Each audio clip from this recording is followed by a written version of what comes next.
SOP 276. Today we're going to talk about the 2,000 reasons why podcasting is better than radio. And we're going to talk with Kevin Mulroney, who's on episode number 2 of his podcast. And wait till you hear, number 1, how he's promoting his podcast. And number 2, how just in 2 episodes, things are moving quickly.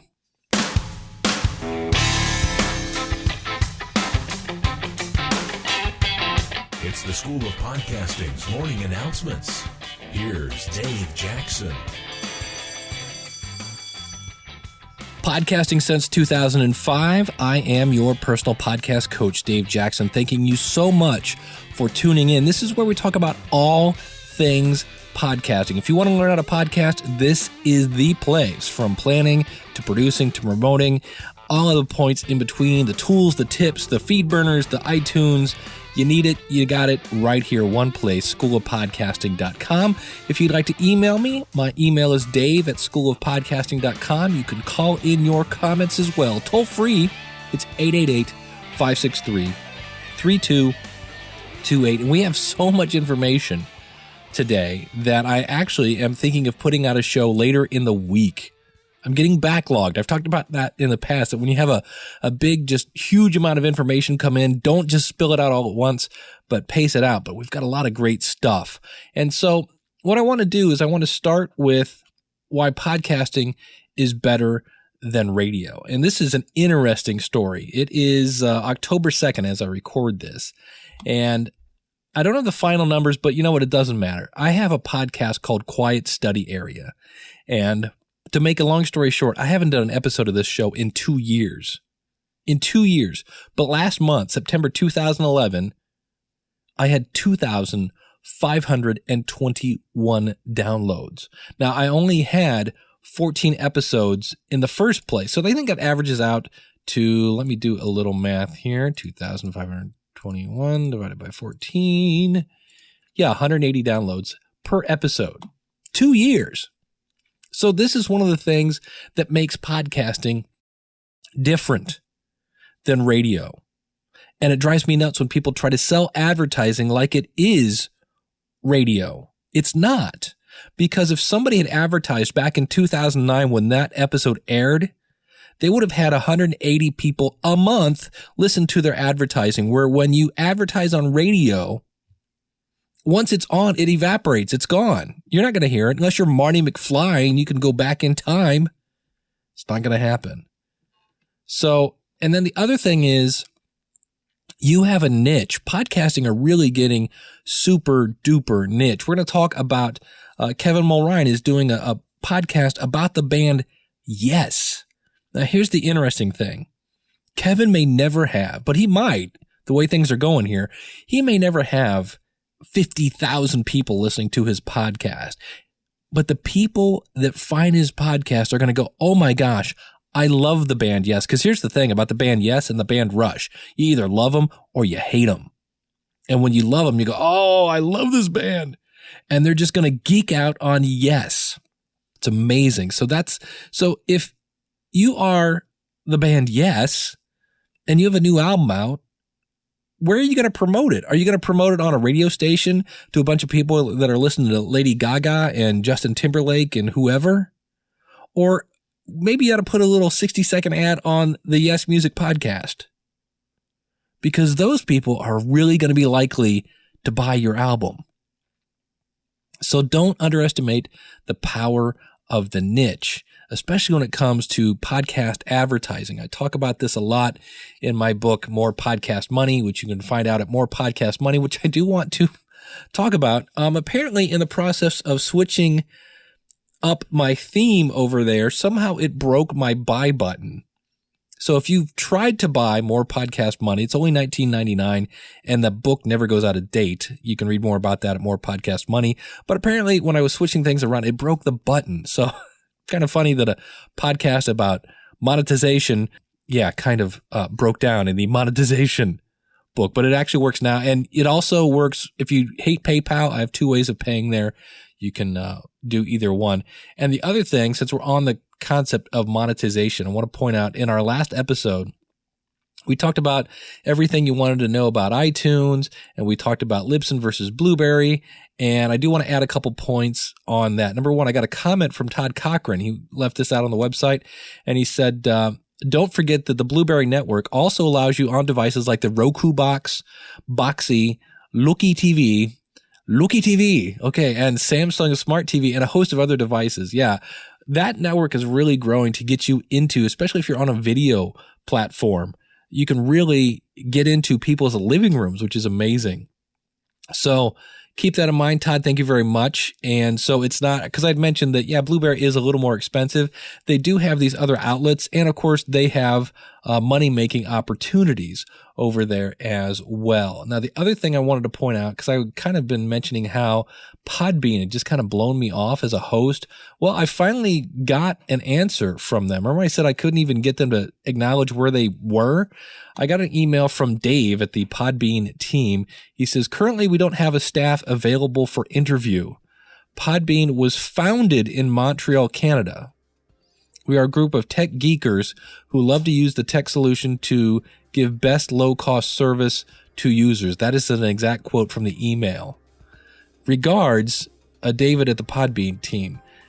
And so I went, okay, so they were founded in Montreal, and people who manage podcasting, right, and hosting, but they don't have 15 minutes to talk to someone who has an audience filled with people who are interested in podcast hosting.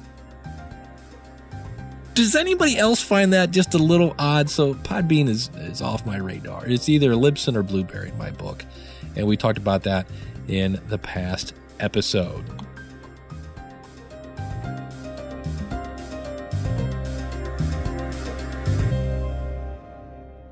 All right, next up, I forgot to mention this at the beginning of the show, little twist on podcast equipment. I wanted to talk about the Zoom H2N. The H2 is a big, popular portable recorder from the Zoom company, and you can actually pick one of those bad boys up. I think those are going for like $130 now, something like that. And they came out with a Zoom H2N, and it's sexy. It's all black, and it's very cool. Let me tell you the differences here. There's more microphone options. I'm not sure. I guess that works if you're going to use it as a portable recorder. But if you're using it like I use it, which is basically the line in, but the old Zoom, just the H2 had great microphones. I remember when Fred Castaneda from The Struggling Entrepreneur interviewed me with one of those, and I was amazed at how well it sounded. So they give you actually more microphone options. One of the options is you can now plug in an external mic and mix that sound with the actual mics on the recorder. So if you want to get some ambient sound, you can do that. Then an increase in battery life, up to 20 hours now, which is really amazing. And then, of course, I bought my Roland R-H, whatever it is, R-05. I bought it because it had a big display, which is about 1.5 inches. And, of course, this one comes out with a 1.8-inch display. And, of course, the Zoom H2 is really, really versatile. You can use it as a USB interface. You can use it, obviously, as a portable recorder, and you can use it as a line in. Very, very cool stuff. Plus, it has a microphone input that if you have the little 1/8-inch adapter, you can plug a microphone into it. A great improvement, they now have a one-button record. It used to be you would have to hit the record button once to put it in standby and one more time to record. Now you just hit one button, record, and it's going. They have another new feature called data recovery. So if you have one of those, oh man, my batteries went dead moments, your data is actually going to be recovered when you put the batteries back in and let it go on its way. You can record up to 32 gigs. That's not really new, but it does come with a 2 gig card now, which is nice. And in the past, you had a high, medium, and low setting for recording levels, and now you have a dial that you can adjust actually while you are recording. That's the good stuff. The bad news is it used to be when you bought the H2, it included a windscreen, a power cable, a stand, a microphone adapter, and it was basically around $150, I think, is what it was going for. And the H2N is now listing at $199. And you're like, okay, well, I get all this cool new recorder, and I'm sure I still get, of course, the windscreen power cable stand, a microphone adapter, and all that other stuff. No, you don't. So that's kind of where I go. Really? Now, if you want you can get a windscreen, a remote control, a stand, a case. Very, very cool additional pack. It's $39. So your total price now for the H2N is going to be $240. Now, with this in mind, why not go, since you're only going to buy a portable recorder really once, unless you're like me, of course, and throw it across the room by accident, why not just get the H4N, and now you've got $299, and you've got the ability to plug XLR inputs into it, quarter-inch inputs into it. Not as good a battery life on the H4N, but it looks like a really, really cool recorder. I do have a note in to the people over at Zune to see if I can get one in my hands just to play with, so I will keep you posted on that. But if you would like one in your hands, this is new. Can I have your attention? If you're listening in the car or something in your queue, it's an announcement. You can actually buy one of these from me. I am now a podcast equipment reseller. So if you have something you're looking for, email me, dave@schoolofpodcasting.com. Let me know what it is, and I will whip up a quote, and we will get you into the podcasting gear that you are looking for.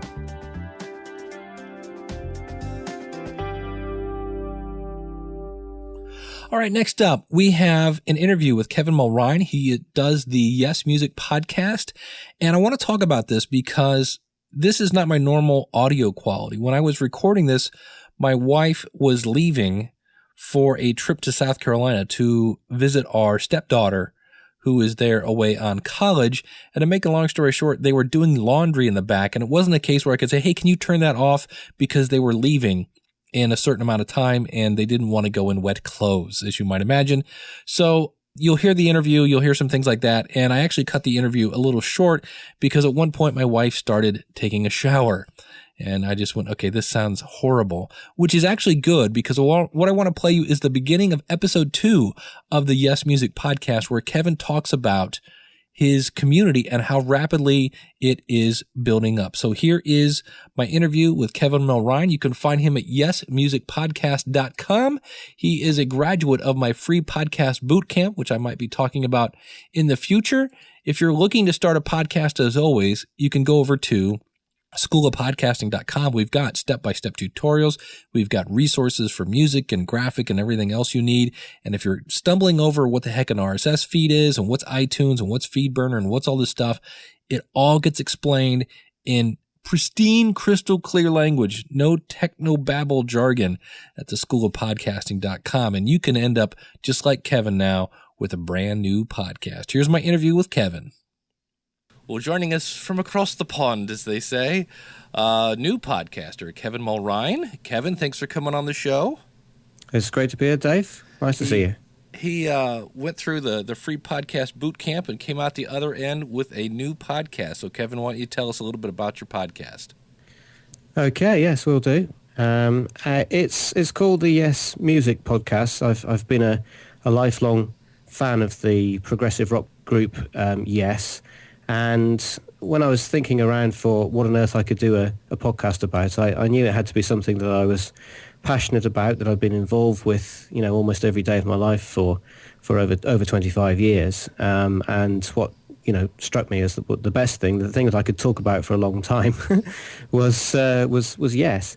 It's very niche. There aren't many people out there, it seems, who, although I've discovered quite a few now, who share this passion for this particular band. So I've been thinking about Yes, playing their music, enjoying their music for so long, going to concerts occasionally when I could afford to do so and when the band was playing in Britain, but never really connecting properly, even online, with other Yes fans. So I thought, what can I do to make those connections and to see if other people are actually thinking the same as me about the band? The best thing to do would be to set up a podcast so I could say some things and see who agrees with me and who doesn't. So that's where the idea came from. Awesome. I know as soon as I saw your your website. What is your website, by the way, if everybody wants to come join you? Well, it's simply yesmusicpodcast.com. There you go. I love that. Plain simple. You pretty much know exactly what it's about when you hear it. And as soon as I saw that, I have a friend of mine. His name is George Robb, and he's a huge just Yes fanatic. And I was like, "Oh, George, it's just starting." I said, "But you got to go check out this podcast." So, and I'm sure that's what's going to happen. Is as soon as one person finds it. This is an example of, that's a podcast that may never have, whatever 10,000 subscribers. It may. You never know. But it's something that the people that find it are going to go, "Oh, I love Yes." They're going to go, I've been waiting for this podcast to happen. So that'll be awesome. So, well, I have got a little bit of feedback already. I mean, I only really launched it a few days ago. One of the other things that I've spent a lot of my life doing over the past few years is using Twitter, and Twitter has been a fantastic source of followers for Yes Music at Yes. Well, I've called it at Yes Music Podcast, the Twitter account, and I thought of a wheeze to try and encourage people to join and to subscribe to the podcast through Twitter. So what I did was I went to Yes's official Twitter feed on twitter.com/Yes Official or whatever it is, and I looked at the people who were following that account. So I knew these people were already interested in Yes. With the Yes Music Podcast account on Twitter, I followed the same people as were following the official Yes broadcasts, and that's where a lot of the audience has come from so far. And I've had some very nice comments from folks already about the idea, and encouraging me, and it's been really, really good. What were some of the hurdles you kind of came across when you started your podcast? Well, the technical hurdles. I mean, that's why the podcast boot camp that you did was so good. Although I've messed around in WordPress before, and I've even tried to set up, the audio, the podcasting plugins and so on that we talked about on the boot camp. I've never really put it all together properly. So following your really good tutorials really made it make sense to me. And of course, you've done all this sort of thing so many times that it just joined up all the dots. I mean, the biggest technical hurdle I had really was understanding the relationship between FeedBurner and the plugin, PowerPress plugin on WordPress, because there are so many different places that you can put in different aspects of the feed and the album art and all that. Putting that together, I was really struggling with, but as you walked us through it seemed to make a lot more sense. So that was really good. It's the way it works. So, what kind of equipment are you using right now? You sound great. Well, I'm quite pleased with it, actually. I was concerned about it because all the podcasts about podcasting that I've listened to have been slightly wary of USB microphones, and that's what it is that I'm using here. The only microphone that looked to me with my untrained eye as if it was a serious microphone, we have a company called Maplin in Britain, and they've just opened up a new shop where I live, so it's been really nice to go down there and have a look at what they've got. So they had this USB microphone, which, as I say, looked to me like a serious one. Now that I know a bit more, after having listened to podcasts and looked at websites and so on, I may not have gone for this one, but it's a ProSound USB microphone, and it costs, in sterling, in good old GBPs, it cost about £35-40, which is the bottom end of the market, really. So I'm using that, and as I say, I was concerned that wasn't going to give me what I needed. It's a condenser microphone, and so it does tend to pick everything up. So I had some problems with that initially, but I was quite pleased with the quality I got from my episode 0, which I recorded the other day, and it seemed to be okay. I am looking at upgrading, particularly with a USB mixer, as soon as I can, and then looking at some better microphones. But money is not it's not free flowing around here at the moment. So I've started off as well as I can, really. Well, that's it. You got your toe in the water, and really, right now, I think you sound fine. When you said condenser microphone, I actually took my headphones and I squished them on my head. I'm like, I don't really hear a whole lot of background noise, and I don't really think. I know there are other people that are really, they just go insane when they hear background noise. And to me, it's like, hey, as long as you're on and I can hear you and understand you, that's fine. Yeah. All right, Kevin, thank you so much for your time. Here's what I loved about that interview. I've always said podcast promotion really boils down to this. It's not easy, but it is simple. It's simply find out where your audience is. So you have to kind of understand who your target market is. In his case, Yes fans. Find out where they are. In this case, at the official Yes Twitter page. And tell them about your podcast. So where's your target audience? Go there. Tell them about your podcast. That is podcast promotion.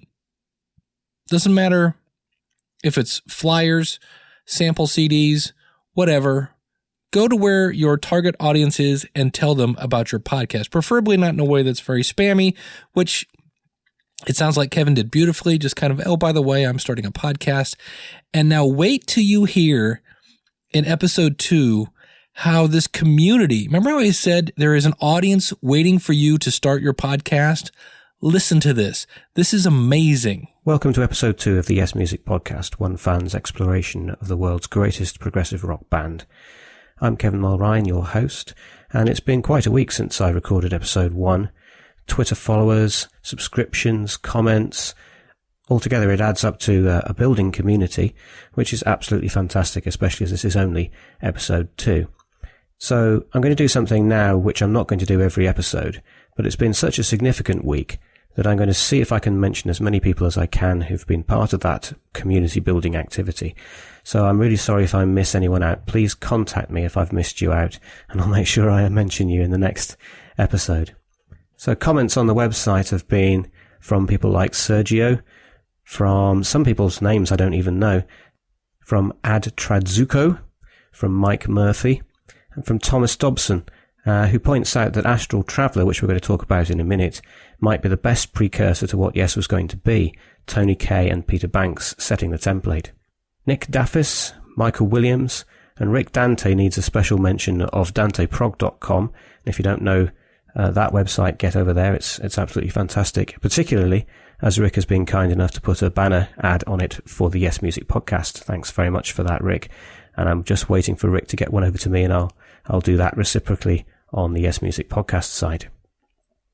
Paul Wilson also made a comment, and he's been out and bought. Yes, after listening to last week's from iTunes, which was fantastic. And he points out that Danny Baker even played No Opportunity Necessary, No Experience Needed, which we'll be talking about in a minute, on BBC London between 3 and 5 p.m, which is fantastic news. Maybe not as a result of hearing the Yes Music Podcast, but you never know. Conversations have been brilliant also on Twitter, and I'm going to mention a lot of people on Twitter now, just very quickly. Mark Toner, again, he needs special mention because he was kind enough to mention the Yes Music Podcast on the Facebook Yes page, the official Facebook Yes page, because I'm not a member of Facebook at the moment. I won't go into why not at the moment, but if you want to ask me about that, I'm happy to give you my feelings. Okay, and I don't mean to be rude here, but I'm going to keep talking just so you can hear how Kevin is continuing to talk about all these people that are now helping to build that community. If you're looking to start a podcast, I am here to help you. I am a teacher. I have 20 years of teaching people technology, and I don't understand because, if you have a toothache, you don't go to your mechanic, and if you go to learn something, why would you go to somebody who's not a teacher? That is my specialty. I can make things super easy for you to understand and get you going in the right direction, and then you can be building your own community. You can be getting the word out about your product and your services. Here's the great thing about it. Those people that are listening to Kevin's podcast, which is fantastic, at Tuskman Blue, at Space Station M, at Beatwood Mac, at Mike Conway, at Ranch 42, may have been sitting there thinking they're all alone. Nobody else likes this type of music. And Kevin has come along and they went, oh my gosh, I'm not alone. There are others just like me. That is one of the powers of podcasting. You can be seen as an expert. There are all sorts of ways that podcasting can help. And I'm going to work on that. That's one of the things I'm going to be working on for a YouTube video. All the different ways that you can benefit from a podcast. I am here to help you. Schoolofpodcasting.com. I will see you over there, and I will see you on the inside. Thank you so much for listening. We'll see you again real soon with another episode of the School of Podcasting's morning announcements. Until then, Class is dismissed. Now don't be tardy.